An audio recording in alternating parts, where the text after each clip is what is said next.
Together घ्यायचं ठरवलं मित्र, साधारणतः मला आठवते 2008 साली मुंडवेला एक फार मोठं गेट टुगेदर आपल्या जयकर आंबेडकरांचं बसलेलं होतं. जवळजवळ 350हून अधिक लोक त्या कार्यक्रमाला उपस्थित होते आणि रात्री 11:30-12 पर्यंत तो कार्यक्रम चालला.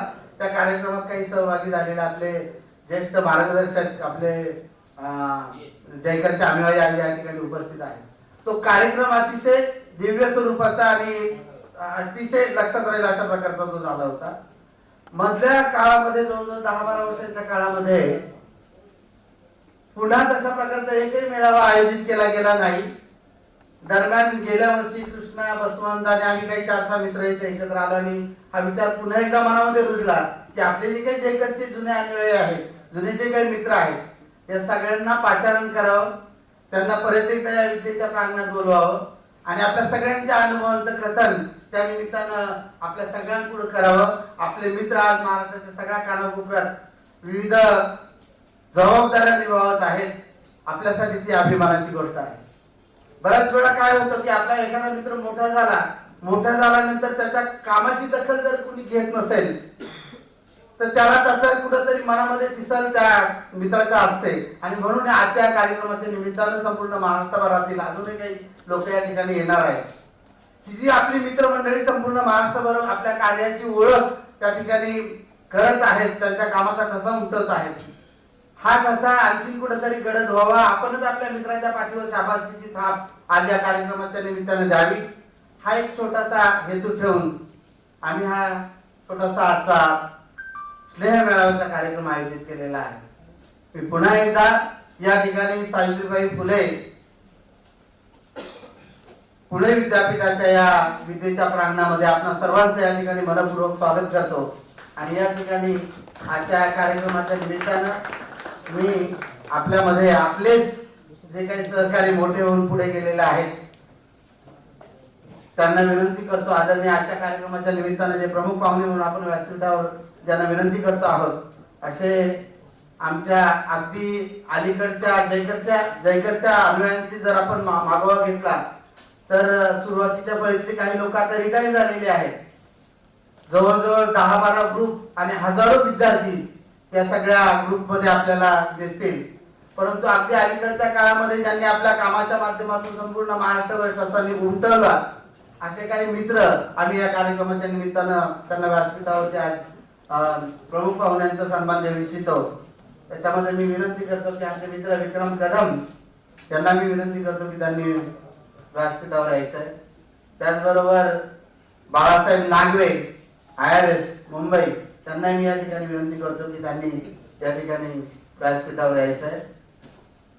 त्याचबरोबर आपल्या पाषाण येथे ग्रामीण पोलीस दलामध्ये कार्यरत असणारे आणि आपल्या सर्वांना परिचित असणारे, ज्यांच्या पेपरचा अभ्यास करून या ठिकाणी आपल्यातल्या अनेक लोकांनी दैनंदिन घडामोडींची त्या ठिकाणी सगळी नोट्स काढल्या असे आमचे मित्र सिनियर PI विजय चव्हाण साहेब यांना मी विनंती करतो.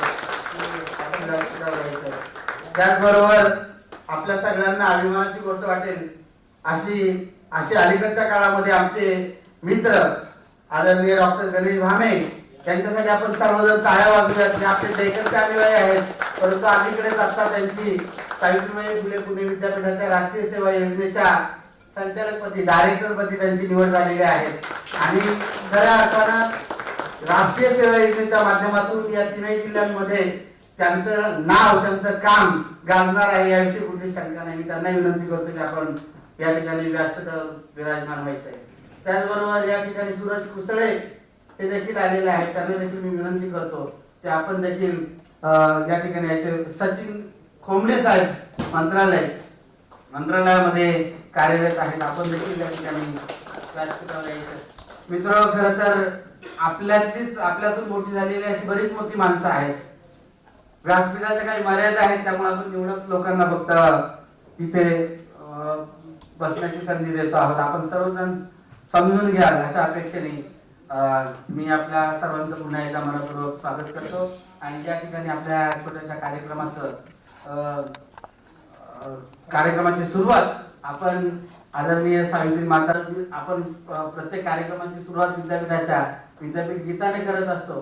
तर सर्वजण आपण एक विद्यापीठ गीत अगोदर घेऊयात, नंतर प्रतिमा पूजन होईल आणि मग आपण पुढच्या ज्या काही कार्यक्रमाच्या रूपरेषेमध्ये नियोजित ठेवलेल्या गोष्टी आहेत त्यानुसार आपण घेऊयात.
ज्योतिबा फुले यांच्याशी झाल्यानंतर या दाम्पत्याने संपूर्ण महाराष्ट्राच्या सामाजिक क्षेत्रामध्ये केलेल्या कामाची पावती आपण अनेक वेळा या ठिकाणी ऐकलेली आहे.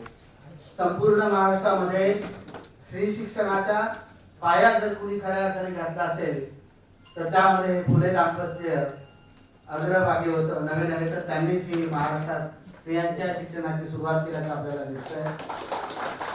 साधारणतः 1848 मध्ये महाराष्ट्रामध्ये भिडेवाड्यामध्ये पहिली मुलींची शाळा सावित्रीबाई फुले आणि महात्मा फुलेंनी सुरू केली आणि या शाळेमध्ये अनेक विधवा मुलींना त्या ठिकाणी त्यांनी प्रवेश दिला आणि पुढे विधवा विवाह पुनर्विवाहाचा प्रस्ताव त्यांनी घेऊन समाजामध्ये एक आमूलाग्र बदल घडवून आणण्याचं काम या जोडप्याने केलं.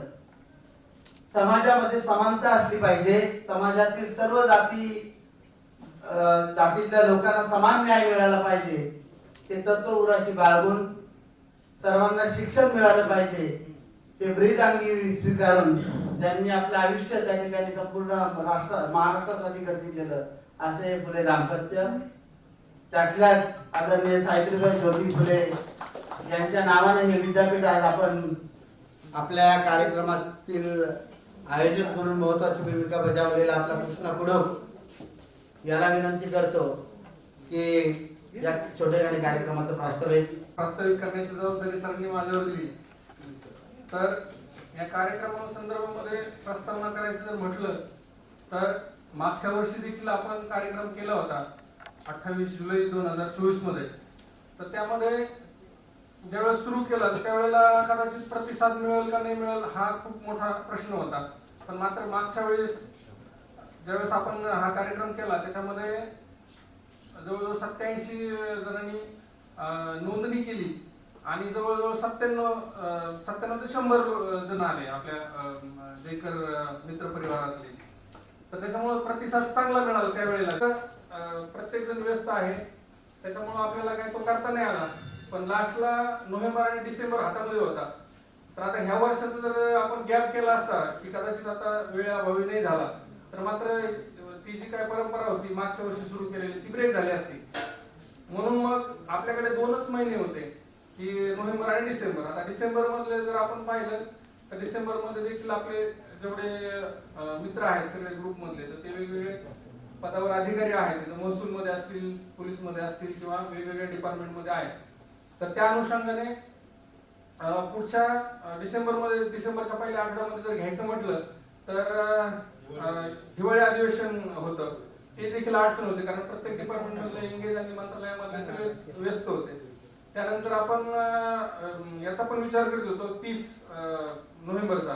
तर 30 नोव्हेंबर मध्ये पण खूप आम्ही जेवढे काही जण डिस्कस करत होतो तर अस्तव्यस्तता होती की नेमकं लोक येतील का, कारण कमी वेळ आहे. साधारणतः 15 दिवसामध्ये हे सगळं प्लॅनिंग केलेलं होतं.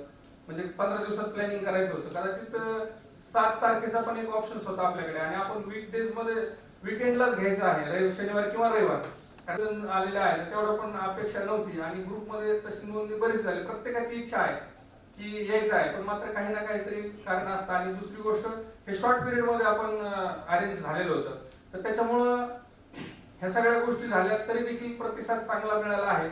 आणि याच्यामधून मग शॉर्ट पिरियड मध्ये हे सगळं करीत असताना त्याच्यामध्ये हॉल आहे आणि हॉल करीत असताना देखील आपल्याला ऍक्च्युली ह्या हॉलचं काम सुरू होतं, एसी आणि बाकीच्या गोष्टी बसवायच्या. पण मात्र आपल्याला आपलं जे काही कार्यक्रम आपण करतोय स्नेह संमेलन तर ते एवढा स्ट्रॉंग आहे, एवढं पॉझिटिव्ह आहे की प्रत्येक व्यक्तीला प्रत्येक माणसाला जर सांगितला तर नक्कीच ते पॉझिटिव्ह मध्ये कन्वर्ट होतं. तर आपण पाहू शकता की काम चालू होतं सगळे इथं.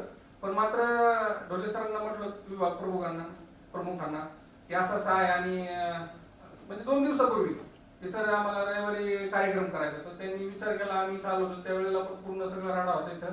आणि मग म्हटलं आता कसं करायचं. तर पण मात्र तुमचा कार्यक्रम तो व्हावाच लागतो कारण तुम्ही ऑलरेडी प्लॅन केलेला आहे.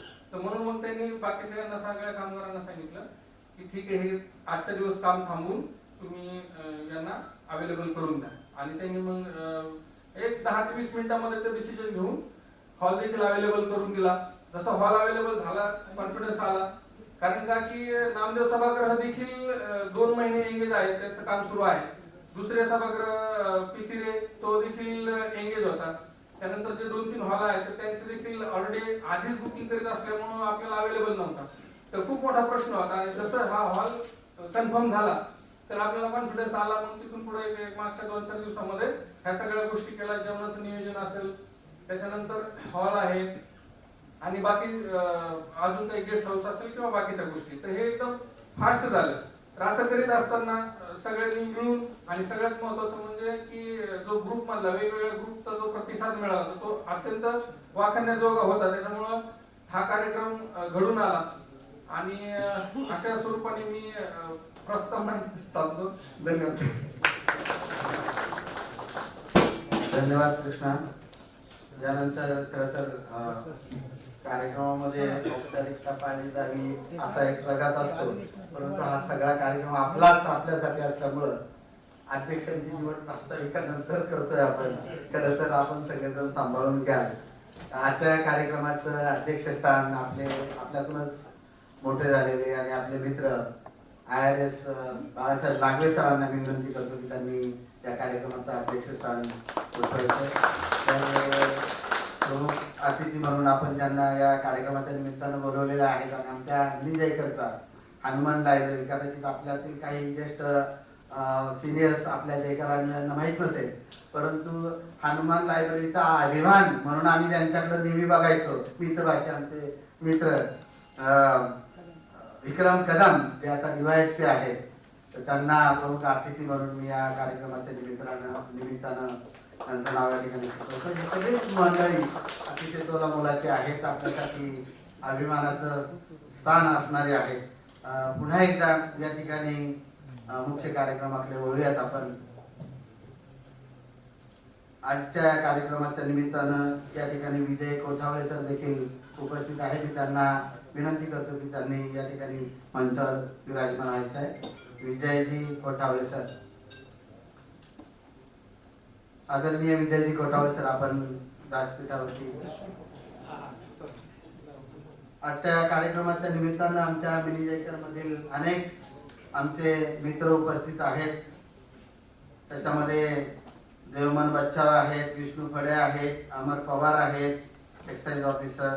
त्याच्यानंतर आमचा मित्र योगेश हा देखील या ठिकाणी उपस्थित आहेत. अशी बरीच मंडळी आजच्या कार्यक्रमाच्या निमित्तानं उपस्थित आहेत. मी पुन्हा एकदा आपणा सर्वांचं मनपूर्वक या ठिकाणी स्वागत करतो आणि एक आपल्या लोकांचाच आपण छोटेखानी सत्कार या ठिकाणी घेतो आहोत. तर मी सर्वप्रथम आपल्या कार्यक्रमाचे अध्यक्ष आणि IRS श्री बाळासाहेब नागवे सरांचा सत्कार करण्यासाठी मी या ठिकाणी सिनियर PI विजयजी चव्हाण यांना विनंती करतो की त्यांनी बाळासाहेब नागवे यांचा सत्कार करायचा आहे. धन्यवाद सर. त्यानंतर मी या कार्यक्रमाच्या आयोजनात महत्त्वाची भूमिका निभावलेला आपला मित्र कृष्णा याला विनंती करतो की आजच्या कार्यक्रमाचे जे प्रमुख अतिथी आहेत त्याच्यामध्ये एक विशेष नाव असं जे आहे विक्रमजी कदम यांचा सत्कार करण्यासाठी मी कृष्णाला विनंती करतो की त्यांचा देखील या ठिकाणी आपण सन्मान करायचा आहे.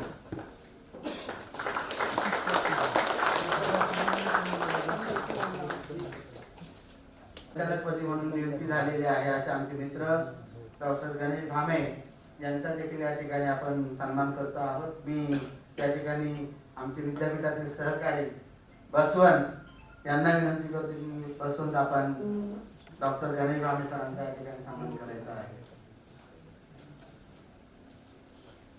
काल परवाच सरांबरोबर राष्ट्रीय सेवा योजनेच्या काही चर्चा झाली. सरांची राष्ट्रीय सेवा योजनेच्या माध्यमातून विद्यापीठाला आणि एकूणच राष्ट्रीय सेवा योजनेच्या कामाला पुढे नेण्याचे विजन ऐकल्यानंतर मी थक्क झालो. त्यांच्या कामाचा आवाका येणाऱ्या काळात आपल्याला विद्यापीठाच्या एकूणच कामातून आपल्याला बघायला भेटणार आहे. आजच्या कार्यक्रमाच्या निमित्तानं उपस्थित आदरणीय सूरजजी कुसळे यांचा देखील आपण या ठिकाणी सन्मान करतो आहोत. मी या ठिकाणी आमचा ग्राम अधिकारी मित्र वसंत पवार याला विनंती करतो. खरं तर वसंत पवार यांची वेगळी ओळख मिनी जयकरसाठी चाऊस अशी आहे. मी चाऊसला विनंती करतो की त्यांनी या ठिकाणी सूरजजी कुसळे यांचा सन्मान करायचा आहे.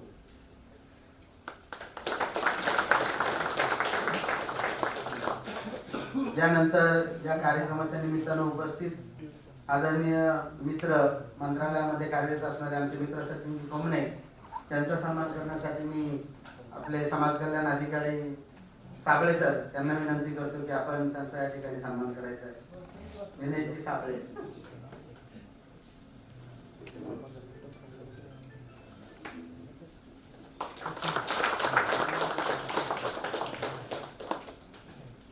आत्ताच व्यासपीठावर विराजमान झालेले आदरणीय विजयजी कोठावळे यांचा देखील आपण या ठिकाणी सन्मान करतो आहोत. मी पुन्हा एकदा या ठिकाणी बसवंत सरांना विनंती करतो की आपण त्यांचा सन्मान करायचा आहे.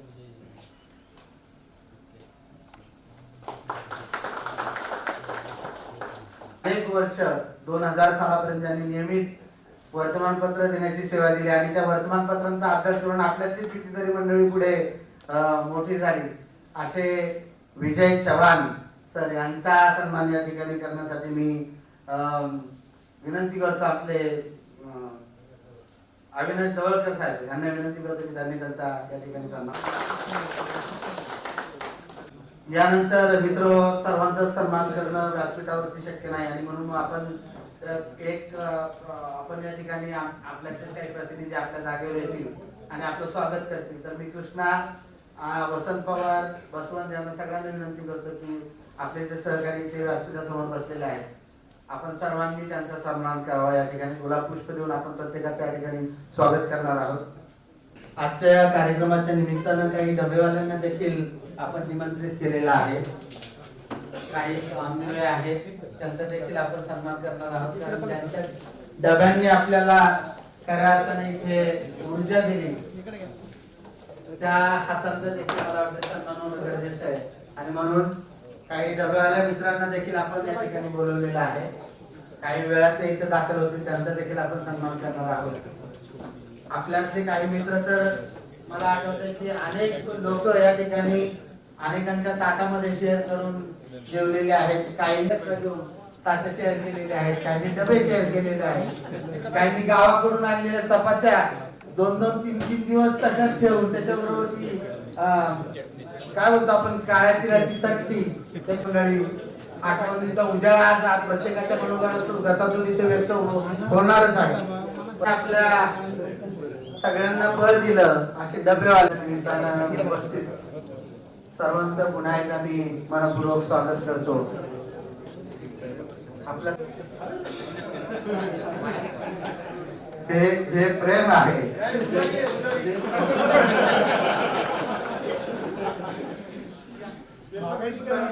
या विद्यापीठाच्या प्रांगणामध्ये अशा आज अनेकांचे आयुष्य उभे राहिलेले आहेत.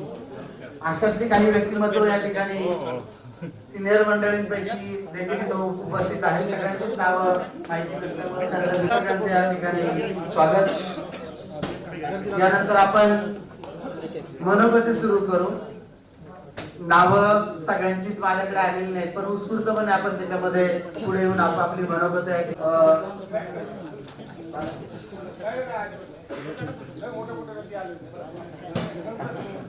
मंचावर येणाऱ्या प्रत्येक आपल्या जयकरांनी आपलं स्वतःचं नाव सांगायचं. सुरुवातीला आपण कुठे कार्यरत आहात ते सांगायचं आणि आपल्या एकूणच विद्यापीठातील अनुभवाविषयी एक 5 मिनिटाच्या वेळेमध्ये आपलं सादरीकरण करायचं. धन्यवाद.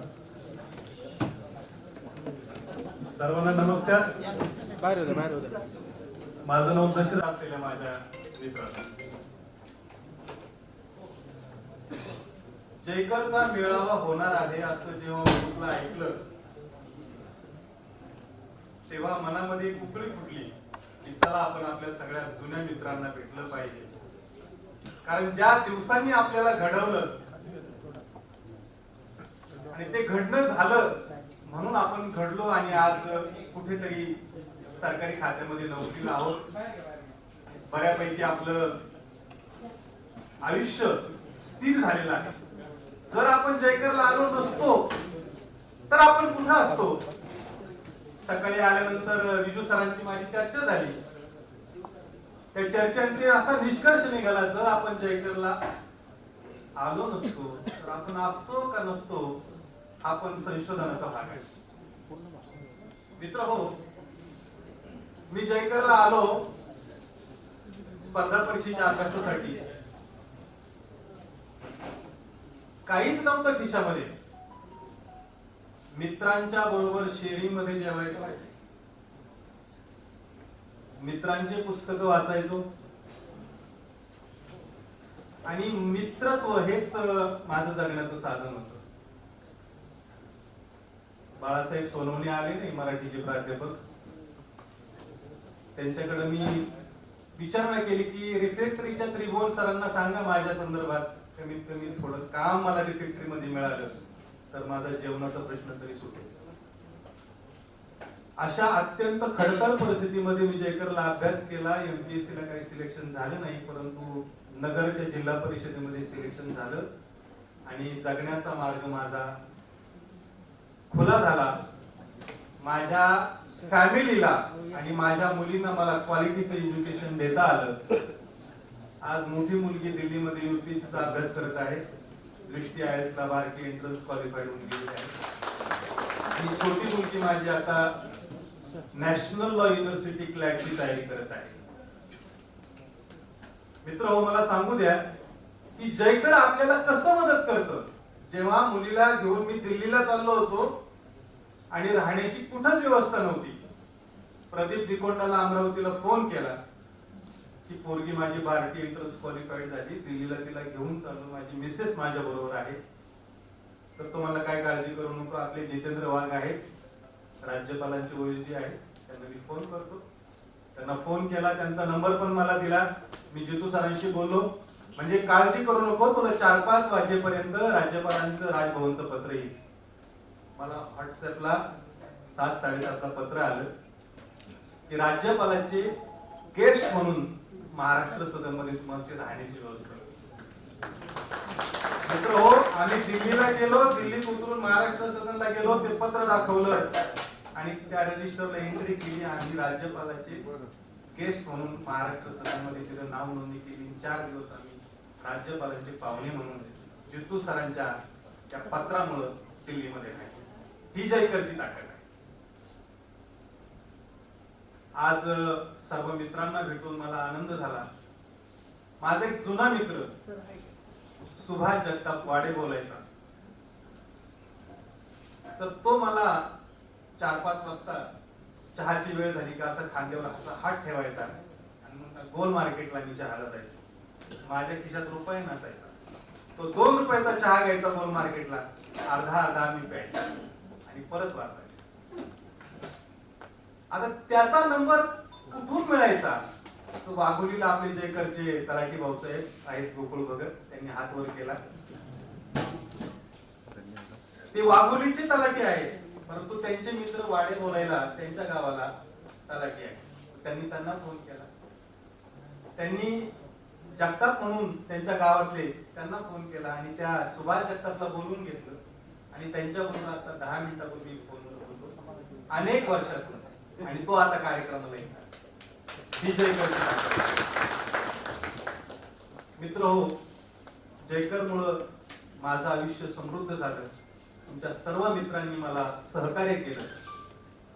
मी कविता लिहितो. सध्या मी आमचे मराठीचे सर सुधाकर शेलार सर, त्यांनी मला ज्योतिराव आणि सावित्री यांच्या जीवनावर दीर्घकाव्य लिहिण्यासाठी सांगितलं. त्याची काही 1-2 कडवी तुमच्या पुढे सादर करतो. प्रल्हाद शिंदे गातात ना, ऐका सत्यनारायणाची कथा, त्या चालीवर लिहिलेली कविता.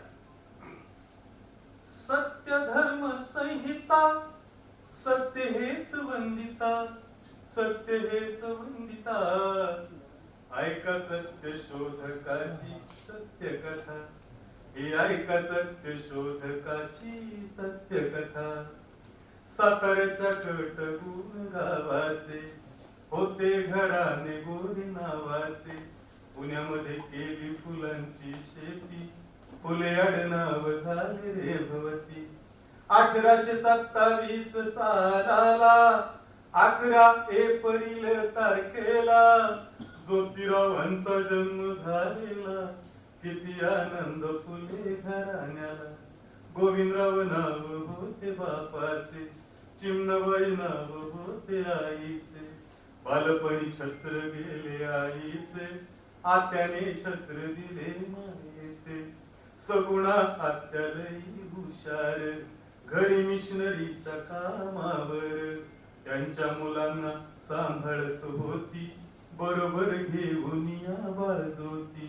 ज्योती गेला मिशनरी शाळेत, बुकावर बुक होता वाचित, कधी कुणा पुढे नाही चुकला रे, कधी वागताना नाही चुकला रे. बहुजन उद्धारिता, जन्म घेतला व्रता, जन्म घेतला व्रता, ऐका सत्य शोधकाची सत्य कथा, ऐका सत्य कथा.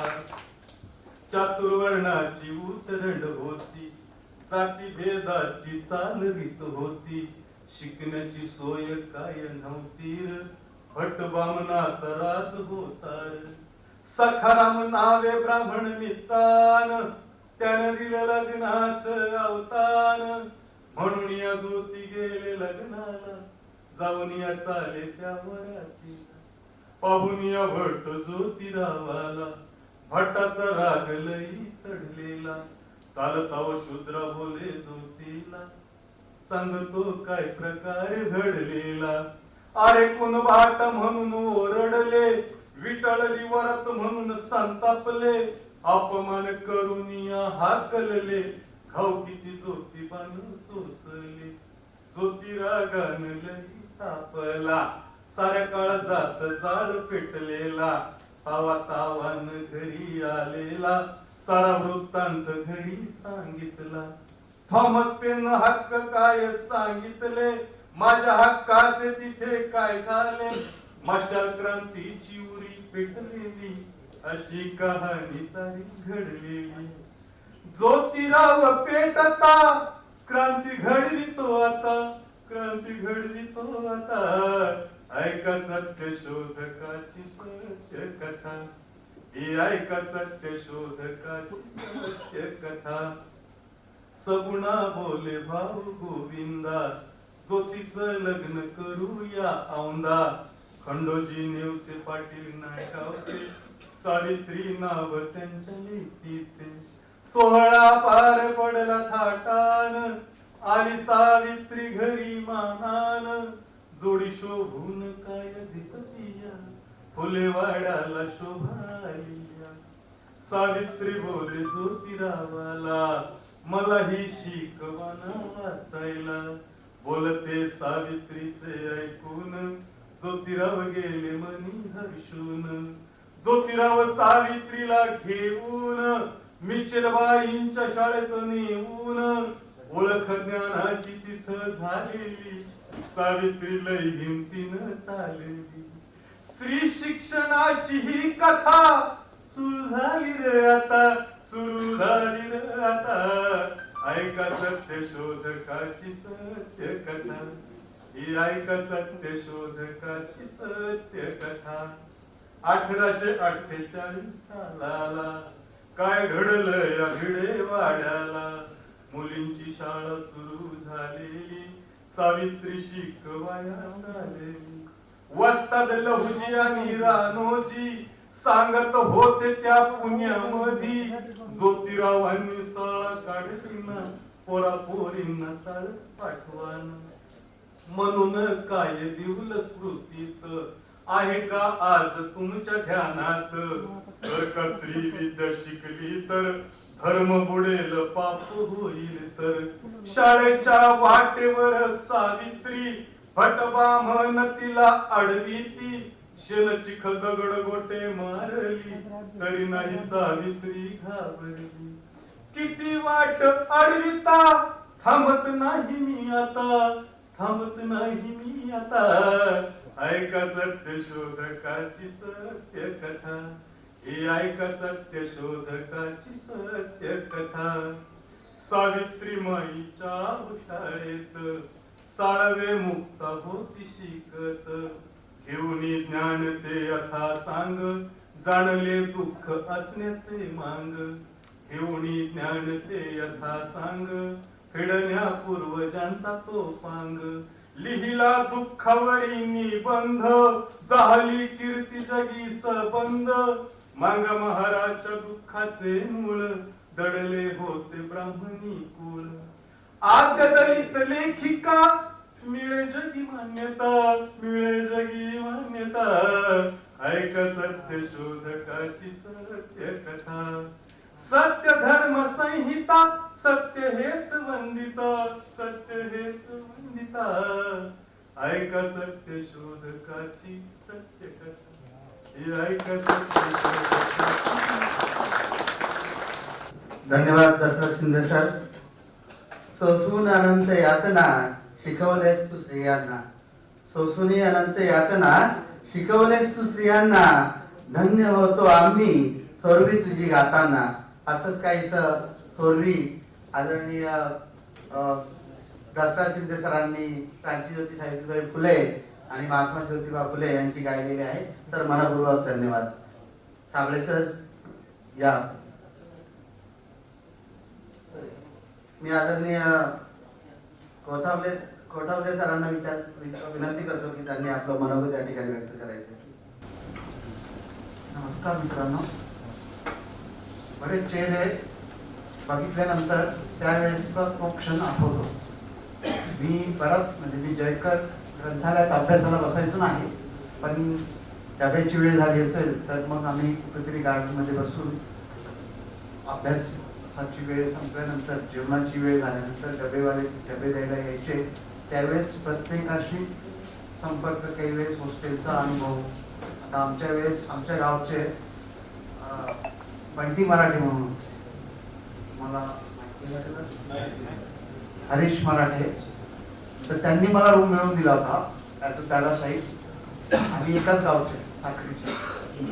तर जो रूम मला ॲज अ पॅरासाईट म्हणून मिळाला, तर तिथं हॉस्टेल नंबर 3ला रूम क्रमांक काहीतरी 13 होता.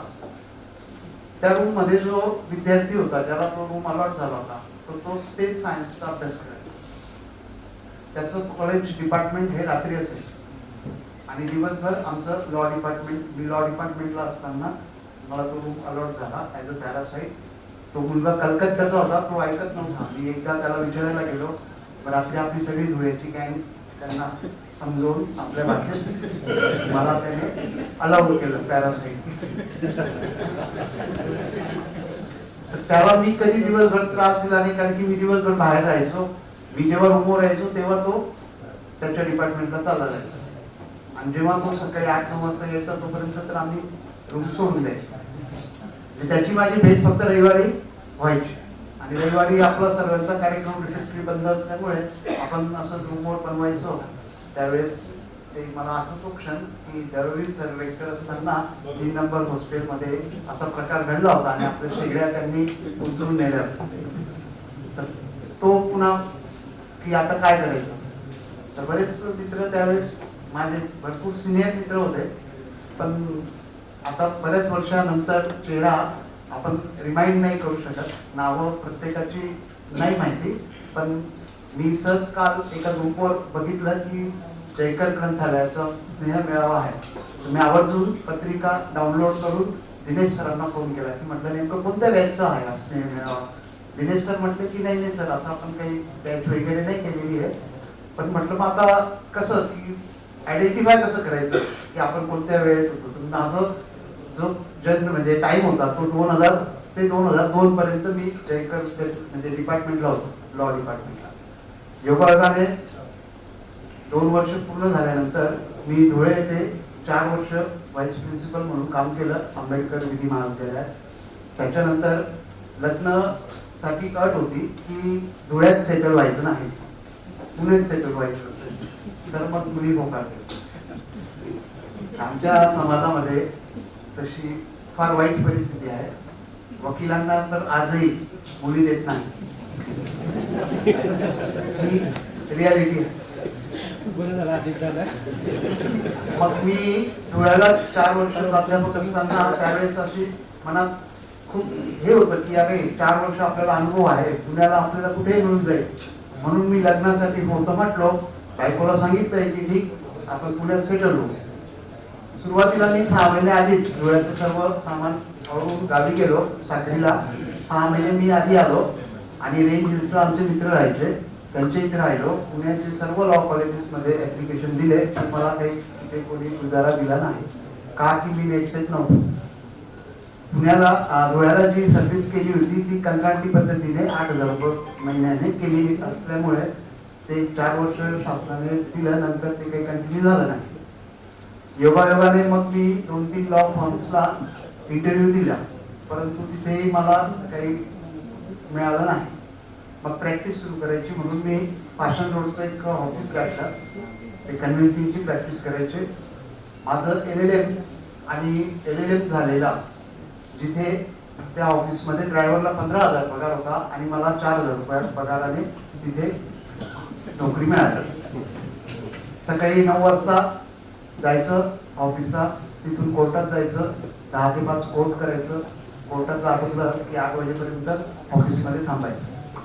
8 वाजता घरी जायचं. 4,000 रुपयामध्ये मी कृष्णा चौकात एक रूम केला होता. तोपर्यंत काही बायकोला आणलं नव्हतं, एकटाच राहायचो 6 महिने 8 महिने. नंतर मग मी माझ्या कौटुंबिक जीवनाला सुरुवात केली. योगायोगाने असंच माझी मैत्रीण होती 40 गावाची, मी पुण्याला राहत होतो म्हणून ती सेट नेटची परीक्षा देण्यासाठी आले. तिने मला फोन केला की मी असं असं तुझ्याकडे येते राहायला. म्हटलं ये काही प्रॉब्लेम नाही. तर सकाळी मी पण नेटसाठी अप्लाय केलं होतं, पण हॉल तिकीट वगैरे काही आलं नाही आणि मी काही लक्ष दिलं नाही प्रॅक्टिसमध्ये लागल्यामुळे. योगायोगाने आम्ही नेटवर चेक केलं तर हॉल तिकीट माझं मिळालं. मी तिला सोडायला गेलो तो एच.व्ही. देसाईला. तर मी नेट परीक्षा दिली, पूर्ण वेळ अटेम्प्ट करून पेपर लिहिला.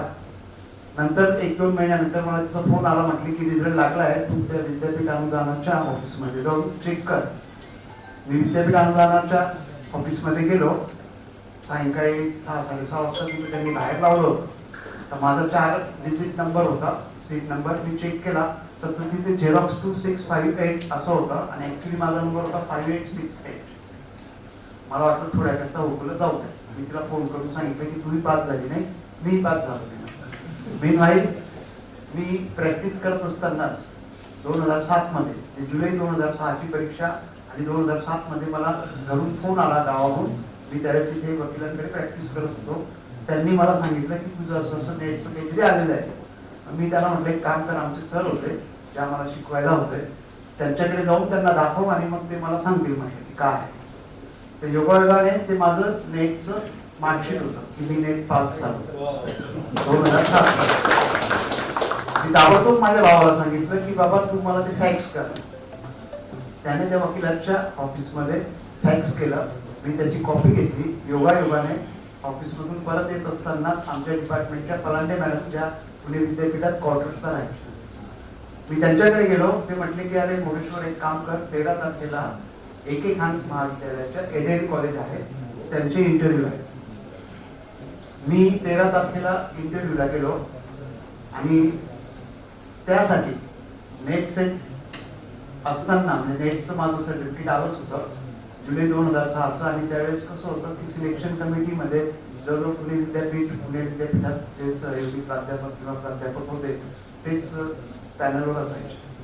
आता त्यांनी बघितलं की वो कॅन्डिडेट तर सिन्सिअर आहे आणि आमचं मायनॉरिटी इन्स्टिट्यूशन आहे. तिथे पद्धत होती की एकच अकॅडमिक इयरची अपॉइंटमेंट द्यायची.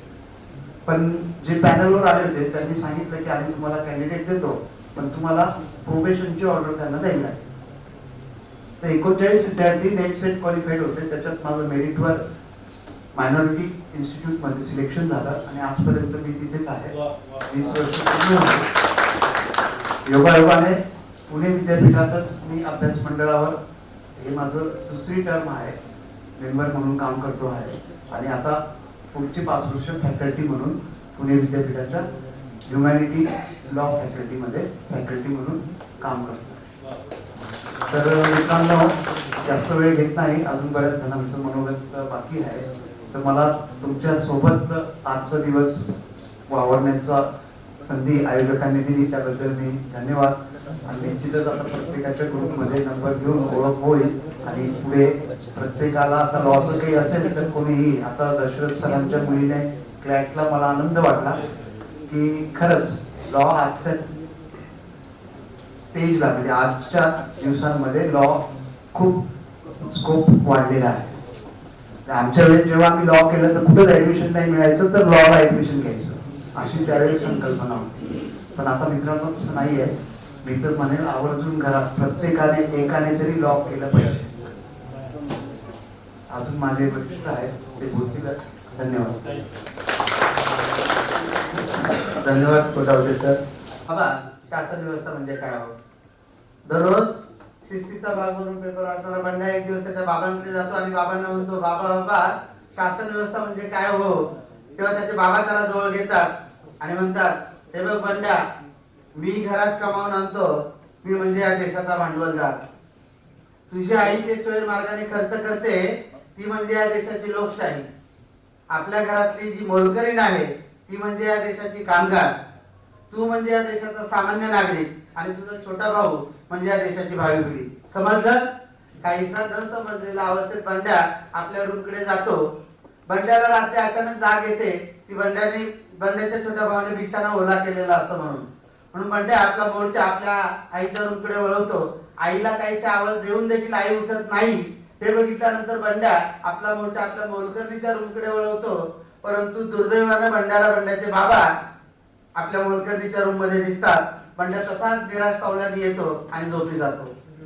दुसऱ्या दिवशी जेव्हा बंड्या शाळेत जायला निघालेला असतो तेव्हा बंड्याचे बाबा आवाज देतात आणि विचारतात, काय बंडबंत, समजली का शासन व्यवस्था? तेव्हा बंडबंत उत्तर देतात, होय बाबा समजली. जेव्हा आपल्या देशातली लोकशाही गाढ झोपलेली असते तेव्हा देशातले भांडवलदार कामगारांचं शोषण करत असतात. देशातली भावी पिढी मूलभूत हक्क आणि गरजांसाठी रडत असते आणि या सगळ्यांचा त्रास आम्हा सगळ्या सामान्य नागरिकांना होत असतो. इथे जमलेले सगळे सामान्य नागरिक आहेत. हे सामान्य नागरिक हा शब्द धरून फक्त तुम्हाला बोलतोय. इथे सगळ्यांचेच अनुभव अद्वितीय असे आहेत. फक्त आपल्या सगळ्यांना संधी भेटेल हे ध्यानात ठेवून 2 मिनिटात आपलं मनोगत व्यक्त करा. धन्यवाद. नमस्कार मित्रांनो, आदरणीय व्यासपीठावरील सर्व माझे सिनियर्स आणि सर्व मित्रमंडळी, सर्वांना मनपूर्वक नमस्कार. आजच्या कार्यक्रमात म्हणजे मनोगतामध्ये मनोगत मी जास्त करून माझं काय वैयक्तिक सांगणार नाही, कारण मी तुमच्या सोबत वाढलोय आणि तुम्ही सर्वांनी मला बघितलेलं आहे. त्यामुळे मी जे ते सर्व आभार मानणार आहे. सर्वात महत्त्वाचं म्हणजे मी वनराज शिंदे, अप्पर पोलीस महासंचालक प्रिझन सेंट्रल बिल्डिंग येथे ऑफिस सुपरिटेंडेंट आहे पुण्याच्या कार्यालयामध्ये. मी 2004-06 तर 2011-12 पर्यंत होतो आणि जुन्या लायब्ररीचे 22 माझे सिनियर हिस्ट्रीमध्ये MA करत असताना माझे सर, माझे क्लासमेट या सर्वांच्या सोबत आम्ही प्रवास सुरू केला आणि त्यानंतर हॉस्टेल गेलं. माझ्या सरांनी सांभाळून घेतलं. त्यानंतर झालं मग आमचं विद्यापीठ आणि नंतर झालं मग आमचं पॅरासाईट हा आमचा जन्मसिद्ध हक्क आहे. त्या अनुषंगाने आम्ही राहायला सुरुवात केली आणि कमावच्या आधाराने तर आम्ही आमचं शिक्षण पूर्ण केलं. त्यानंतर आमचे सर्व सर पुढे जे नोकरीला लागले त्या सर्वांनी आम्हाला बऱ्यापैकी आर्थिक मदत करायची आणि त्यातल्या त्यात अगदी आता सर सकाळी भेटलेत ना, विजय सरांनी सर सांगितलं मला पहिले काय म्हणाले सर सुरुवातीला, ते पहिले ते लोकसत्ता द्या यावं सरांची सुरुवात म्हणजे सरांच्या हक्काने मला पेपर मिळण्याचं म्हणजे त्यावेळेस फिक्स असायचं. म्हणजे सहकार्य करणार, समाधानची पुस्तकं हक्काची वापरायची, हे त्याला म्हणजे चॅलेंजच नव्हता. समाधान पहिले चालू तर मला देऊन टाकणार. प्रशांत कुठे बाकीचे 2-3 सर्वच मित्र आलेले, बाकीचे आले नाहीत, वयाम आला नाही आणि बरेचसे असे मित्र असायचे की त्यांच्या सर्वांच्या सहकाराने मी यायचो. ज्यावेळेस सुरुवात झाली अभ्यासाची घरच्या परिस्थितीमध्ये 4थ्या श्रेणीला लागलो, जॉईन केलं पोलीस विभागामध्ये. विक्रम सर जरा बाहेर गेले, त्यांची परवानगी घेतली पण सर म्हटले काय हरकत नाही, सुरुवात तर करूया, कारण आपला प्रवास चालू असायचा, प्री मेन्स इंटरव्ह्यू आणि या सगळ्या गाड्यामध्ये. पण नंतर सरळ सेवा भरती होत गेली सर आणि त्यानंतर आपल्याला सेवा संधी मिळाली, आयोगाने दिली आणि त्यानंतर मग आज मी राष्ट्रपती ध्वजवंदनच्या पदावरती वरिष्ठ म्हणून आपल्या सर्वांच्या शुभेच्छा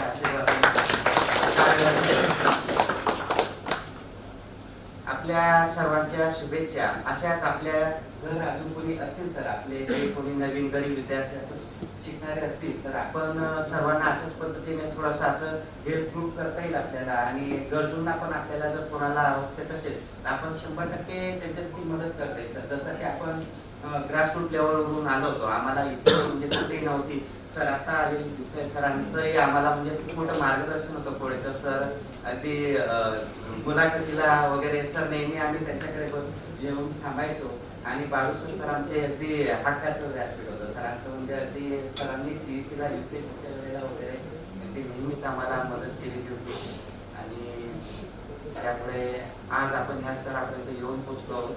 आपल्या सर्वांचे खूप खूप मनापासून आभार आणि विशेष म्हणजे कृष्णा चाऊस कुठे चाऊस धन्यवाद मित्रा, खास स्पेशल. कारण कसं आहे तर ह्या सरांनी घोडके सरांनी पण खरोखर खूप मनापासून सहकार्य केलेले, मागच्या वेळेला हा कार्यक्रम घडवून आणला आणि त्या सर्वांच्या याच्यामुळं आपण हे करू शकतोय की बाबा सगळे एकत्र येऊ शकतो.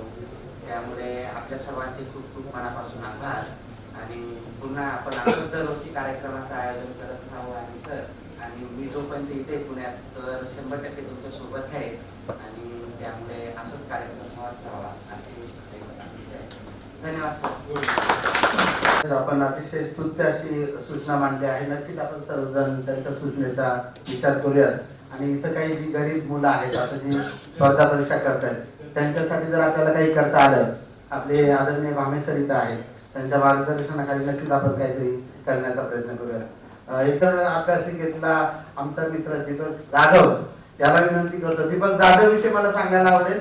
इतिहास विभागात अभ्यास करताना दीपकची त्याच्यात आता त्याची जी पत्नी आहे तिच्याबरोबर ओळख झाली. दोघे अभ्यास करायचे अतिशय सिन्सिअर.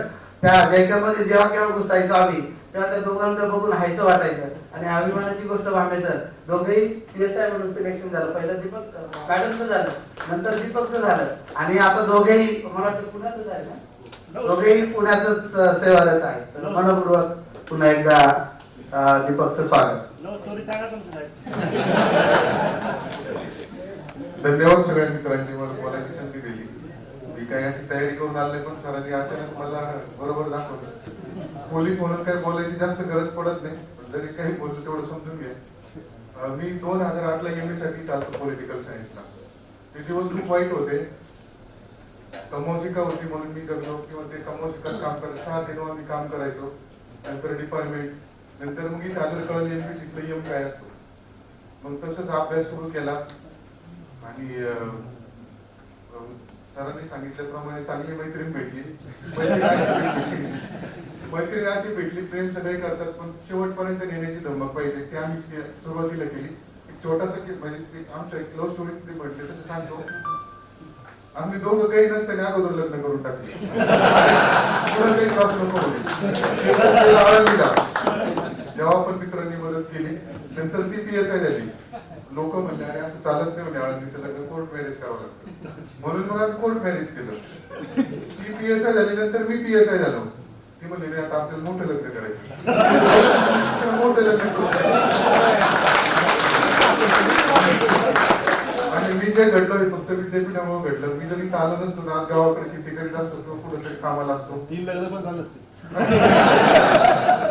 आणि मला विद्यापीठाची इतकी म्हणजे आवड आहे की शेजारीच घर घेतलं. तर मी रोज सकाळी वॉकिंगला असतो. यातले बरेचसे लोक आम्हाला भेटतात. आजच आताच वॉकिंग करून गेलो परत आवरून इकडे आलो. म्हणल्याने मला जावं लागेल. हे नाही काही झालं तरी चालेल. पण आता ड्युटी करताना नोकरी करताना सगळे लोक भेटतात. पण जे करचे गुण आहे का कोणामध्येच ऍटिट्यूड नाही. मी काही अधिकारी बघितले ते थोडं काही झाले ते असं समजतात की आम्ही पर जगाच्या पलीकडे आम्हाला ज्ञान आलं. लोकांना काहीच कळत नाही, फक्त मला कळतं. ही क्वालिटी आपल्या जयकरच्या लोकांमध्ये कुठं भेटली तर ती व्यवस्थित बोलतात, व्यवस्थित त्यांचं असतं. हे बघा आपण सगळे माणसं आहेत. कोण काही जन्म घेऊनच कोण काही PSI होऊन आलेला नाही आणि रिटायरमेंट नंतर मला कोण PSI म्हणणार नाही. फक्त असं होते. पण तुम्ही जसं वागता तुमचा जो स्वभाव आहे तो शेवटपर्यंत तुमच्या सोबत राहतो. तुम्ही फक्त सर्वांनी राहणं हे गरजेचं. सगळेच आपण आहोत आणि हीच क्वालिटी आपली आहे. मला त्या काळात सर्वांनी मदत केली, सगळ्यांनी समजून घेतलं, त्याबद्दल धन्यवाद. आणि सरांनी बोलायची संधी दिली त्याबद्दल अजून धन्यवाद. थँक्यू. कार्यक्रमाच्या निमित्तानं सरस्वती नाईक कॉलेजचे प्राचार्य मित्र विक्रम जाधव हे देखील उपस्थित आहेत. त्यांच्याबरोबर मगाशी ज्यांचा उल्लेख तुम्ही केला आदरणीय डॉक्टर बाळासाहेब सोनवणे जे माझे गुरु आहेत ते देखील या ठिकाणी उपस्थित आहेत. त्यांचं देखील मनपूर्वक स्वागत करतो आणि विनंती करतो की कोणीतरी पुढे येऊन मनोगत व्यक्त करा. सर्व मित्र सर्वांची नावं घेणं शक्य नाही. असं खूप स्पॅन मोठा असं 15-20 वर्षाचा सगळे मित्र जमा झाले. माझं नाव शांताराम बोंडवे. माझं गाव रावेत. एक्सप्रेस जिथे सुरू होतो ते रावेत. तिथे मी अजितदादांना फोनवर सांगितलं होतं रावेत म्हणजे गर्दी म्हणजे एक्सप्रेस सुरू होतं ते रावेत. खूप आनंद वाटतो तुम्हा सर्वांना भेटू. तुमच्या सहवासात राहिलो, वाढलो, शिकलो. व्यवसायाचं काही झालो नाही. परत घरी जाऊन म्हशी वळल्या. ग्रॅज्युएशन मशीन मागत गेलो होतं, इथं आलं, काही झालं नाही. परत म्हशी वळल्या 2-3 वर्ष. शेती वगैरे केली चांगली. त्यावेळेस मी खूप मित्रांना म्हणायचो की आमच्या इकडे जागा घ्या म्हणून रावेतला. बरोबर खाली अजून गिरीधर संतोष जगले होता, संतोष पाटील होता, कुठं तर जंगलात राहतो, आम्हाला तर रावेत नाही. कुठे जागा घेऊ. तेव्हा जागा यांना मी म्हणत होतो 20,000 रुपये गुंठा होती. आता जागा 1 कोटी रुपये गुंठा आहे. तर प्रत्येकाने अभ्यास केलेला आहे, ज्याचं त्याला कळत असतं. मला असं वाटतं की मी शेती वळली, शेतीतलं समजलं, नंतर जागेची किंमत कळायला लागली. आणि हे तुमच्यामुळे साधलं. कारण मी सगळेजण रत्न बारकी त्यांच्यात राहिलो. त्यामुळे TDR काय असतो हे मला कळायला. FSI काय असतो हे मला काय नाही, मी काय सिव्हिल नाही, पण हे सगळ्या गोष्टी तुमच्या सहवासात, कारण इथं मल्टीपर्पज नॉलेज घेणारे मित्र आहे संघ, कोणी CA, कोणी डॉक्टर आहे, कोणी विद्यार्थी, कोणी पोलीस आहे, कोणी शिक्षक आहे. म्हणजे तुमच्यामुळं तुमच्या सहवासात राहिल्यामुळे मलाही माझ्या जागेची व्हॅल्यू कळली की मी काय करू शकतो, काय करू शकतो. आणि असे सर्व संपन्न मित्र परिवार भेटला. जेव्हा हे म्हणले, कृष्णाभाऊ म्हणले की आज असं असं आहे, म्हणजे बाबा आपण तर नक्की येणार, एवढे मित्र भेटणार आहे आपल्याला एकाच वेळेस. त्यावेळेस खायला काही नव्हतं, खूप सगळ्यांचीच परिस्थिती अडचणीची होती. कुणीतरी चाललं चहा प्यायला तर मी त्यांच्यात घुसून जायचो की आपल्याला फुकट चहा असं जनरली व्हायचं. कारण कधी कधी असं मी 2-4 जणांना म्हणलं पण तू गिरी आम्हाला चहा पाजायचा बरं का, आपण ते वाढलेले आपले काय म्हणतात जिनू आबा पण मला कधी असं मला याची नाही पैसे नको देतो असं थांबतेव्हा केस होती विपुल वाडेकर किंवा हबीजी बाबू म्हणायचा, अरे एवढा चिकना दिसतो कशाला दिली ताळी देतो, जाऊन काहीतरी दुसरं कर हसून बरोबर म्हणायची. मला वाटतं की का म्हणतात असं, पण जेव्हा MPSC कळायलाच वर्ष लागले की नक्की अभ्यास काय असतो, कसं असतं कसं नाही. नंतर गोरे आणि म्हातारे असायचं आपल्याला माझी चर्चा घेण्याची खूप मजा यायची. सहवास लावला सगळ्या मित्रांचा तेव्हा आजी भांडी करायचं काय सहवासाला. तर मित्रांनो, आपण आता या अशा ह्याच्यात नॉलेज वगैरे खूप अनुभव सगळ्या गोष्टींचे चांगले आयुष्यात. आपण खूप कष्ट करून सगळेजण इथपर्यंत आहोत. इथून पुढच्या मुलांना आपल्या सेफ झोन मध्ये बरेच मित्रांची मुलं जवळपास सगळ्यांची एकदम सेफ झोन मध्ये येतात. आणि आपल्याला म्हणजे आपण एवढा अभ्यास केला की ती मुलं तेवढा अभ्यास करीत नाही, बऱ्याच वेळ होत नाही. PSI चा मुलगा PSI होईल नाही त्याची काय खात्री नाही, काय साहेब आपण त्याला मैत्रीण भेटली तर होईल.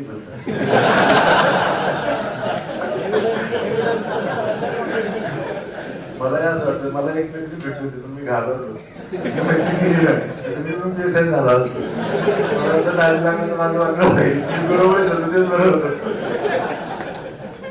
म्हणून मी 2 पावलं लांब राहिलो आणि गोरं काम मित्र म्हणतात नादी नको लागू पटकीन तुला बरोबर असं व्हायचं. तर गमती खूप या युनिव्हर्सिटीत झाल्या. इथून जे नॉलेज घेऊन गेलो मी तर सरळ व्यासपीठावर लग्न जेव्हा करायला गेलो लोकांची लग्न तर VIP लोक येतात 5-10 मिनिटात आणि व्यासपीठावर जाऊन नारळ घेऊन जातात. मी 3 तास उभा, आपल्याला कोणीच बोलत नाही. असं कसं शक्य आहे? माईकवाला मध्ये सगळ्या कार्यक्रम माईकवाला मग आपण आता युनिव्हर्सिटीतलं आहे मग सगळेजण सुरू केलं. 1-2 महिने भीत केलं, नंतर सुपिरियर झालं. मग जायचं तर माझं नाव माझं गाव व्यासपीठावर हे गुण तुमच्यात शिकलो, म्हशीमध्ये नाही इथं म्हणून शिकलो. मग आता बरेच VIP लोक येतात जातात बोलतात. माझी दादा त्या PDC बँक आहे ना तिथून ती 4च मजले तिथून लिफ्ट मध्ये कुणी बसणार दादांसंग कामानिमित्त गेलो होतो. मला काही भीती नाही, दादांच्या संघ बसलो मी ते लिफ्ट मध्ये गेलो. तिथून खाली सर सुद्धा दादांना मी बोलते गेलं. आता काय बोलणार नाही मग खूप एवढं मोठा माणूस. दादांना म्हणलं दादा PDC बँकेचं काम सांभाळलेत ना संजय भोसले मित्र माझे तेवढंच म्हणते खाली. दादांनी इतकं आपुलकीने बाहेर येताना हे केलं बोलले ही ताकद जय करायची. मला हे सांगायचं मी काय केलं हे नाही महत्वाचं, तुम्ही यूज करून घ्या. एकत्र परिवार घ्या, एकमेकाला उपयोग झाला पाहिजे आणि उपयोग करून घ्या आणि उपयोग करता आला पाहिजे आपल्याला. जितू मामा होते आमच्याकडे, कमिशनर होते, दराजी पाटील होते. मला 5-10 लाख आम्ही 5 कोटीला उभारले जातात. हा मोठेपणा म्हणून नाही सांगत माफ करा, पण हे गुण या मित्र परिवारामध्ये राहिल्यामुळे लिटिगेशनची जागा घ्यायची तर मी बिंदास घेतो, कारण मला माहिती जिथं नाही तिथं माझे मित्रवर्ग असतात. मी त्यांना ओळख सांगितली तर ते हातभर होऊन जातात.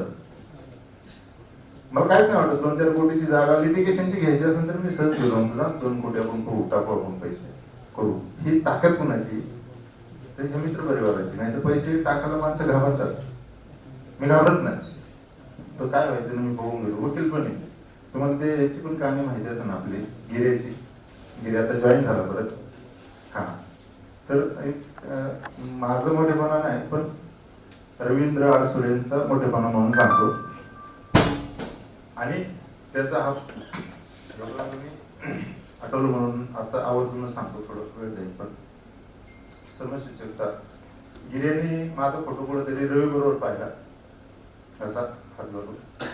मग मला गिर्याने फोन केला की अरे तुझं कसं ओळखीचा मोठा वकील आपल्या ग्रुप मधला. म्हटलं माझं काम सांगते ना, कसं काय घ्यायचं म्हणलं तू कर, तूच पैशावाला आहे, तूच पैसे दे.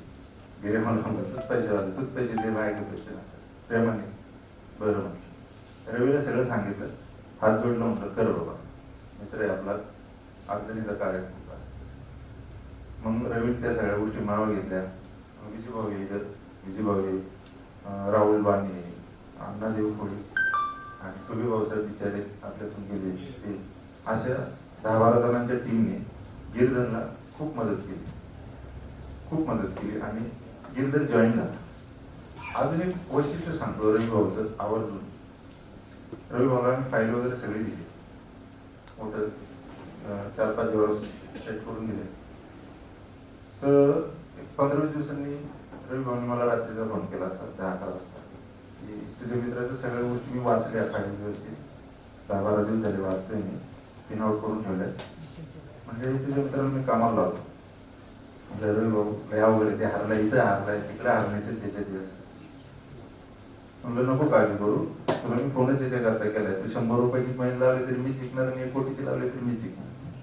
फक्त फोनच त्याच्यासाठी केला की मी लावणार का. म्हणलं भाऊ चांगली गोष्ट आहे. आणि 1.5 वर्षांनी रिझल्ट लागला आणि गिरधर कामाला लागला, निर्दोष मुक्त. ही ताकद आहे.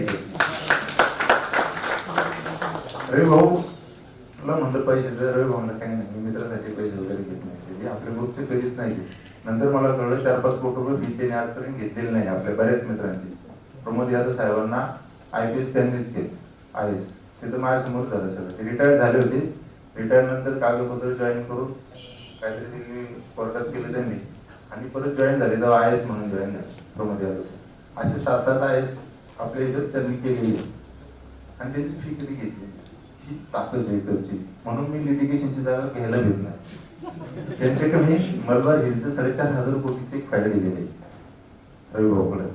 कितीतरी प्रॉपर्टीमध्ये मी बिंदास बोलतो का, तर मित्र परिवार, कोणी तहसीलदार आहे, कोणी DSP आहे, कोणी शिक्षक साधा असला तरी तुम्हाला जिल्हाधिकाऱ्याचा नंबर देतो, तू भेट, मी सांगतो तुला काय आहे.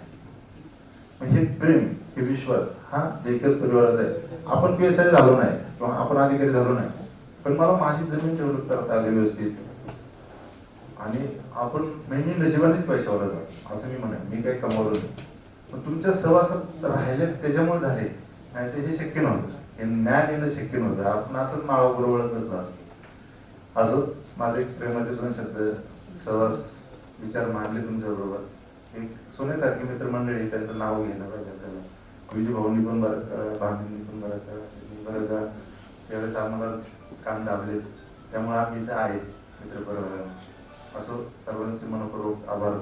तुम्ही आलात, मला या ठिकाणी बोलायला संधी दिली कृष्णा बोलचे, त्याचे मनपूर्वक आभार.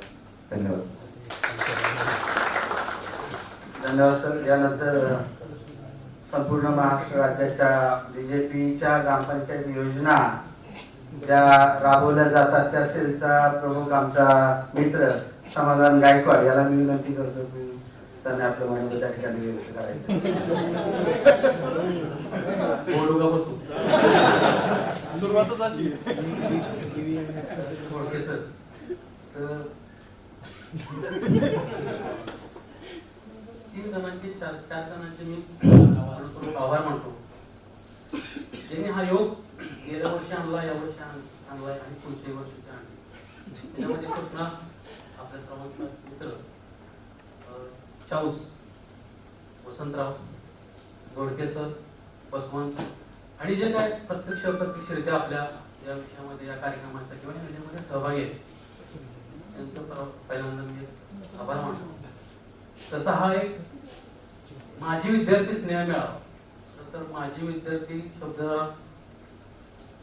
ठीक आहे, कार्यक्रमासाठी ठीक आहे, पण माणूस हा आयुष्यभर विद्यार्थी असतो आणि तो शिकत असतो. आज आपण पण शिकण्याच्या भूमिकेमध्ये होतो, काल होतो, आज आहे आणि उद्या राहणार. त्यात स्नेह मेळावा. स्नेह म्हणजे प्रेम, आपुलकी, आपले मनात जिव्हाळा. आपण सगळे आपल्या जे पद पोस्ट काही आपल्याला मिळालेलं जे काही पदवी आहे त्या पदवीच्या चपला बाहेर ठेवून आपण इथे विद्यार्थी म्हणून एक मित्र म्हणून उभा आहे. आणि माझी विद्यार्थी स्नेह मेळावा हा अशा लोकांचा असतो की जे लोक जीवनामध्ये सक्सेस झाले. त्यात आम्ही 2-3 जण असे आहे की स्नेह मेळावा घ्यायचं का नाही हा विचार करतो. क्रांती सहाने सुजित पोकळे आणि मी, कारण आमच्याकडे अजून सक्सेस हा विषय म्हणून आम्ही स्वतःकडे बघत नाही. जग बघत नाही ते बघत नाही, आम्ही पण बघत नाही. त्यात सुजित पोकळे आणि क्रांती सहाने माझ्यापेक्षा थोडे वरचढ. त्याचं कारण की ते दोघांचं लग्न झालंय. आणि तिथं सरांनी म्हटलं की वकिलांची लग्न काय होत नाही, पण आमच्यामध्ये सर आमच्या टायमाला आमचा एक असा मित्र होता क्रांती सहाने, ते आम्ही त्याला एक ट्रेडमार्क बनवलं, क्रांतीचं लग्न झालं की सगळ्यांचं होते. मोठं नाच. परंतु अशा या खेळीमेळीच्या वातावरणामध्ये आपण आलोय. खरं तर प्रत्येक जण या ठिकाणी येणारा कोणाला ना कोणाला काही ना काही दिलेलं आहे. तसंही मी डिसेंबर 2010 ते 12 खूप 13 पर्यंत ह्या 2-3 वर्षाच्या काळामध्ये मी विद्यापीठामध्ये होतो. आणि ह्यातले बरेचसे काही सुपर सिनियर आहेत, काही सिनियर आहेत आणि काही सोबतचे मित्र आहेत. प्रत्येकाने आपापलं योगदान या समाजासाठी या देशासाठी दिलेलं आहे. आणि प्रत्येकाला काही ना काही या विद्यापीठातून प्रेमाची आनंदाची अनुभवाची शोधुरी मिळालेली आहे. आणि त्या मिळालेल्या शोधुरीचा वाटप किंवा त्याचं दान आपण समाजासाठी आणि देशासाठी देतो. याचा एक आनंद आहे. त्या प्रवाहातला किंवा त्या व्यवस्थेतला किंवा त्या आपण सरांनी म्हणले की आपण सगळे अन्वय विद्यापीठाचे त्याचा एक छोटासा भाग मी आहे, याचा मलाही आनंद आहे. आता त्यांनी बोलता बोलता सांगितलं की मी खरं तर सर पहिल्यापासूनच राजकारणाचा किडा माझ्या अंगात होता, परंतु एमपीएससी यूपीएससी कडे वेगळ्या अचानकली वळालो आणि नेहमीप्रमाणे जरा इथं पण जे तिथं करायचं गावाकडे करत होतो पुढारपण, ते पण इथंच पुढारपण केलं आणि नेहमीप्रमाणे अजूनही चालूच आहे की मी काय सक्सेस नाही झालो. एकच ट्रिप पास झालो, ती पण 1800तली प्रिलियम आहे, ते पण 1800 होते म्हणून. त्याच्यानंतर मी बेसिकली यूपीएससी करायला आलो होतो. मी आपलं बावडेपणातून किंवा मोजरपणा म्हणा किंवा काय अतिशानपणा म्हणा एकच म्हणायचो की मी इथं आलोय फक्त IPS व्हायला. झाला तर IPS होईल, नाही तर काहीच होणार नाही. आणि कॉन्फिडन्स ह्याच्यावर आहे की माझ्या त्याच मतावर आज काहीच नाही झालो ह्याच्यावर ठाम आहे. त्याच्यामुळं आता एकच ठरवलंय की जे काही करायचं ते कोणाला सांगायचं नाही, कारण त्यावेळेस पासून आजपर्यंत म्हणतात IPS, अजून पण नंबर तेव्हा इतके IPS म्हणून. पण आनंद याचा वाटतो की ज्यावेळेस आपण मी राष्ट्रीय क्षेत्रामध्ये काम करत असताना आता भारतीय जनता पार्टीच्या एका विंगला काम करतोय, की मला ज्यावेळेस प्रशासनामध्ये येतो त्यावेळेस आपण एक तर 2 गोष्टी येतो की एक यशस्वी व्हावं म्हणून एका समाजाचं देणं लागतं म्हणून. आज सगळे अधिकारी तुम्ही आपण सगळ्यांनी इथं आहात. मीही त्या एका विंगला पक्षाच्या काम करताना एक विचार करून मनात नेहमी असतो की जर आपण एखाद्या अधिकारी झालो असतो किंवा कुठेतरी असलो असतो तर आपण समाजाप्रती काहीतरी देणं लागलो असतो. शेवटी पैसा हा एक जीवनाचा भाग आहेच आहे, पण त्याच्या पलीकडे जाऊन काहीतरी आपण देणं लागतो. आणि म्हणून गेल्या आम्ही जसं मी यूपीएससी स्पर्धा परीक्षेतून बाहेर पडलो, माझा लास्ट अटेम्प्ट 2008 ला 6 अटेम्प्ट यूपीएससी 6 ग्रेड फेल असणारा यूपीएससीचा माणूस मी. तेव्हापासून मी या विषयामध्ये काम करतो आणि मला महत्वाचं म्हणजे यूपीएससीचा किंवा स्पर्धा परीक्षा करताना ज्या योजना किंवा जो अभ्यास आहे त्याचा अनेक प्रकारे या ठिकाणी या स्पर्धा माझ्या राजकीय कार्यकिर्दीमध्ये म्हणजे फायदा झाला. आणि त्याचा फायदा असा झाला की माझ्या अनेक मित्र कोळीकर सर बसलेले आहेत, इथं कोंबडे सर आहेत, अनेक आहेत की ज्या वेळेस आम्ही जातो मंत्रालयामध्ये असताना कोंबडे सरात दर आठवड्याला माझी आमची भेट असते तासभर. कोंबडे सर म्हणते अरे समाधान पैसा मिळव रे, पैसा मिळव, स्वतःसाठी दुसऱ्या जगासाठी काय करू. ही जी आपुलकी आहे, माझा मित्र सगळीकडे ठीक आहे पण त्याच्याबद्दलची जी काळजी आहे ती स्नेह आहे. आणि मला हा स्नेह मिळावा यासाठी महत्वाचं वाटतो की कोंबडे सरासारखी कोळीकर सरासारखी ज्या आहेत आमचे सगळेच आहेत, रमेश सर असतील धनुष असतील, ही जी माणसं आहेत ही जे आपले विद्यार्थी मित्र आहेत ते पुढे गेले ना आपली आई वडील किंवा पालकाच्या अँगलनं आपल्याकडे बघतात. आणि तो स्नेह मला तुम्हाला एक सांगायचं आहे की हा शेवटच्या श्वासापर्यंत राहिला पाहिजे.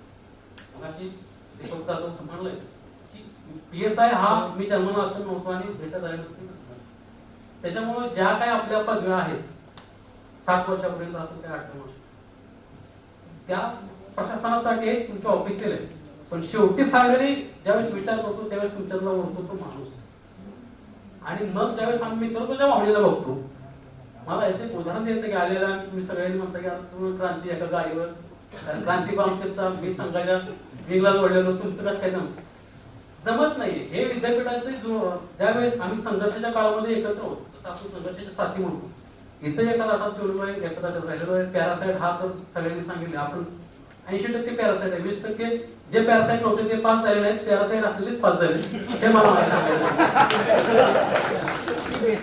आणि एक किस्सा घडला स्नेह आणि मित्र काय असतो मला आपल्या जवळ एक कॉल आला संघाचा एका कार्यकर्ता होता अधिकाऱ्याचा ते समाजात एक आपला कार्यकर्ता आहे पुण्यामध्ये आणि त्याला एका ठिकाणी मारलेला आहे तर ते काय झाले PSI पोलिसांनी काय केलेलं आहे ज्याच्यावर केस टाकायची त्याच्यावर टाकलेलं नाही पण त्याच्यावरच उलटी केस केलेली आहे काहीतरी बरंच हाफ मर्डरची केस ज्याला मारलंय त्याच्यावरच आता माझ्यातला तसं संघाच्या रचनेमध्ये काय वकील काय आणि काही भरपूर आहेत पण मी तुम्हाला लक्षात ठेवा ज्यावेळेस माझ्याकडे जबाबदारी आली त्यावेळेस मी पहिला फोन केला क्रांत्याला म्हणलं कारण ते असं असं झालेलं आहे संघाचा कार्यकर्ता आणि तेवढं काही नाही मला आता हे बाहेर विषय आहेत संघ भाजप वैचारिक विषय वेगळे ते मांडतात पण क्रांती मला कसं नाही ती कोण आहे काय आहे कसं आहे त्याची माहिती डिटेल्स दिली मी तुम्हाला खरं सांगतो आणि चुकून येतं त्याला त्या पोलिसांनी काही रिपोर्टिंग केलं आणि त्या वकिलांना पण काहीतरी सरकारी त्यानं जजमेंट चुकून दिल्यामुळं इथं त्याचा जामीन फेटाळला गेला आणि तो हायकोर्टामध्ये म्हणजे नाकारला गेला आणि तो हायकोर्टामध्ये गेला त्या विचारानं कसं का असं ना क्रांती आमचा मित्र त्यानं सांगितलं की मी तुझ्याकडून माझा जो सिनियर आहे कसं कसं म्हणजे चांगलाच आहे पावडं समजून घे त्याच्यासाठी तुम्हाला आधी माहिती दिला मी नंतर मला फक्त मला घेतो पण फक्त मुंबईला जाणे येण्याचा हा खर्च मी सांगतो आणि ठीक आहे असं तिची काय जेवढी फी असेल ती काय रजिस्टर अतिशय माफक आणि कमी दरामध्ये म्हणजे कमी दरामध्ये म्हणजे माफीमध्ये झालं ते उच्च न्यायालयामध्ये जामीन मंजूर करून आणला मला ह्यातून सांगायचं आहे काय की जी स्नेह आहे जे मित्र आहे जो जिव्हाळा आहे जे प्रेम आहे ते कधी कळतं ज्या वेळेस मित्र संकटात सापडत असतो त्यावेळेस आणि हे सगळ्यांकडे आहे पण त्याच्या पुढे सांगतो असे काय अनुभव आहे दीपकराव म्हणले कोण की बाबा थोडं काय झालं तर लगेच माणसं हवेच असतं की असं नसायला पाहिजे म्हणजे इथं उपस्थित असलेले तर जे आले ते सगळे एकमेकांच्या संबंध स्नेह आणि प्रेम असल्यामुळे आले परंतु जो मैत्रीचा धागा आहे जो स्नेहाचा धागा आहे तो तुमच्या कर्तृत्वातून आणि वागणुकीतून दिसला तर मजा येईल नाहीतर फक्त एक दिवसाचा स्नेह मिळा आणि 364 दिवसात जर मित्र नाही भेटला आणि तुम्ही व्यस्त बिझी असं जर सांगत असत तर ह्या स्नेह मिळायला आपल्या काही अर्थ राहणार नाही त्यामुळं मित्र भेटताना मित्रासारखा आणि मित्राच्या भावनेने भेटावा आणि आपण तर आपलं काम सगळेजण प्रामाणिक करत आहे आणि सगळ्यांना अजून एक मला सांगायचं की ज्या आता आपण बसलेलो आहे कधी कधी काय होतं की दीपक आमचा खास मित्र दीपकनं लग्नाची त्याच्या लव्ह मॅरेज स्टोरी सांगितली खरं तर दीपकच्या लव्ह मॅरेजच्या ह्याच्यामध्ये जे काय आनंदीला लग्न करायचंय त्याच्यामध्ये कमिटी होती त्या कमिटीचा एक भाग होतो आता दीपक कुठलं डिपार्टमेंट आहे पॉलिटिकल सायन्सला पाहतात दीपकचा ठरलेला आठ म्हणजे ऋतुजा मॅडम आणि दीपक तर ज्यावेळेस आबाच्या दळे वगैरे आम्ही सगळेजण होतो की सांगायचं काय की त्यावेळेस पण आम्ही एवढ्या भले आमचा अभ्यास होता माझ्यासारखा तर अभ्यास कमी आणि बाकीच्या गोष्टी जास्त तरी त्या काळात आमच्याकडे काही नसताना आम्ही एकमेकाला एक शब्द म्हणजे ठाम पद्धतीने आम्ही पाठीमागे होतो आणि कधीही म्हणजे आता तो दिवस मला आता दीपक इतर आठवला की काही असू द्या सिच्युएशन वेगळी असते ज्यावेळेस माणूस सक्सेस असतो आणि पुढचे ज्यावेळेस व्यक्ती सक्सेस असते आणि घरच्यांचा विरोध असतो त्यावेळेस आम्ही दीपकला सगळे भावनिकरित्या जो मानसिक आजार आहे हे सांगायचं काय की ज्यावेळेस नसतानाही काय आणि असतानाही सगळ्यांनी एकमेकाला आधार देऊन पुढे जाऊ आणि महत्वाचं म्हणजे की एकमेकाला चेहरे बघा आता सगळ्यांची ओळख करून घ्या कधी काय काय होतं गडबडीमध्ये कोण कधी गाठ पडेल 10-10 वर्षातून आपले भेटी झाले आहेत, चिन्ह लक्षात राहत नाही, ओळखी राहत नाही. पण आम्ही अजून एक दुसरा विषय ह्यांनी कोणी म्हणला, आपले वनराज साडी म्हणला, माझा असे स्टेजवरच्या सगळ्यांनी खोबळे सर एक सांगणं आहे की काहीतरी आपण देणं लागतो आणि काहीतरी असं करू. मी कृष्णाला याच्याबद्दल बोललो, जर असं काही करायचं असेल तुमच्या संमतीनं एक फोरम करा. फोरम एक रजिस्ट्रेशन जायचं काय एक एनजीओ थोडक्यात आपण म्हणू, तो कृष्णा आणि आम्ही सगळे आहेत काम करू, जेणेकरून जर काय होतकरू काही गोष्टी आपण काय सामाजिक आंदोलनाच्या पलीकडे उत्तम राबवायचे असतील आणि काय कोणाचं असेल तर त्याच्या अंतर्गत आपल्याला काही गोष्टी करता येतील. जर असं काही त्यासाठी आम्हीही काय आमचे योगदान द्यायला तयार आहे. कृष्णा सर आहे आणि गोष्टी सरांनी आमची विनंती. बाकी सर्वांनी आपण सगळेजण एकमेकांना भेटतो, साथ देतो. अशीच शेवट आणि प्रेम आपुलकी सहयोग सगळ्यांचा राहू हे आपल्या सर्वांना एक विनंती करतो. आणि शेवटी मला दत्ता हसलगीकरांची कविता आठवते आणि त्या कवितेनं मी माझा शेवट करतो. दत्ता हसलगीकर एका ठिकाणी म्हणतात, ज्यांची बाग फुलून आली त्यांनी 2 फुले द्यावी, ज्यांची बाग फुलून आली त्यांनी 2 फुले द्यावी, ज्यांचे सूर जुळून आले त्यांनी 2 गाणी द्यावी, ज्यांचे सूर जुळून आले त्यांनी 2 गाणी द्यावी. आभाळ एवढी उंची ज्यांची, आभाळ एवढी उंची ज्यांची त्यांनी थोडे खाली यावे. मातीत ज्यांचे जन्म मिळाले त्यांना खांद्यावरती घ्यावे, त्यांना खांद्यावरती घ्यावे. आपण ज्यांचे मातीत जन्म मिळाले आहेत त्यांना खांद्यावर घेण्याचं काम करतोय, इथून पुढेही करू एवढे विनंती करतो आणि माझं धन्यवाद समाधान. खरं तर मगाशी जो विचार मी मांडला होता त्याला समाधानने थोडं पुढे नेलंय. आजच्या स्नेहमेळाव्याच्या निमित्तानं आपण जर इथल्या उपस्थित लोकांचा एक ग्रुप करू शकलो व्हॉट्सअपचा, त्या निमित्तानं मंथली जर काही 501 रुपये जर आपण डोनेट करू शकलो तर एक मोठं काम आपल्या जयकर मित्र परिवाराच्या निमित्तानं उभं राहील. आणि या परिवाराला मागच्या अगदी पुणे विद्यापीठाच्या स्थापनेपासून तर जी लोक आता हयात आहेत अशी सगळी लोक जोडून एक मोठं काम आपल्याकडून उभं राहील. मला वाटते सर आदरणीय भामे सर आपण थोडंसं इनिशिएटिव्ह या कामात घ्यावं, आपण करूया नक्कीच.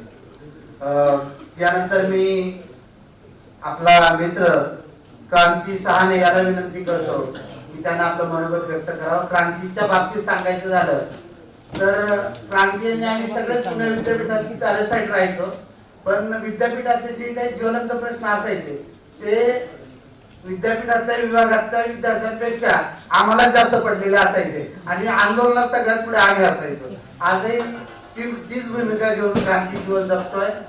ऍडव्होकेट ही प्रॅक्टिस करत असताना समाजातील विविध मागासलेल्या लोकांना किंवा ज्यांच्यावर अन्याय अत्याचार होतोय अशा सगळ्या लोकांचं प्रतिनिधित्व तो करतो आणि एक मोठं त्यांनी चळवळीतून स्वतःचं नाव केलेलं आहे. त्यामुळं नक्कीच आम्हाला क्रांती तुझा अभिमान आहे.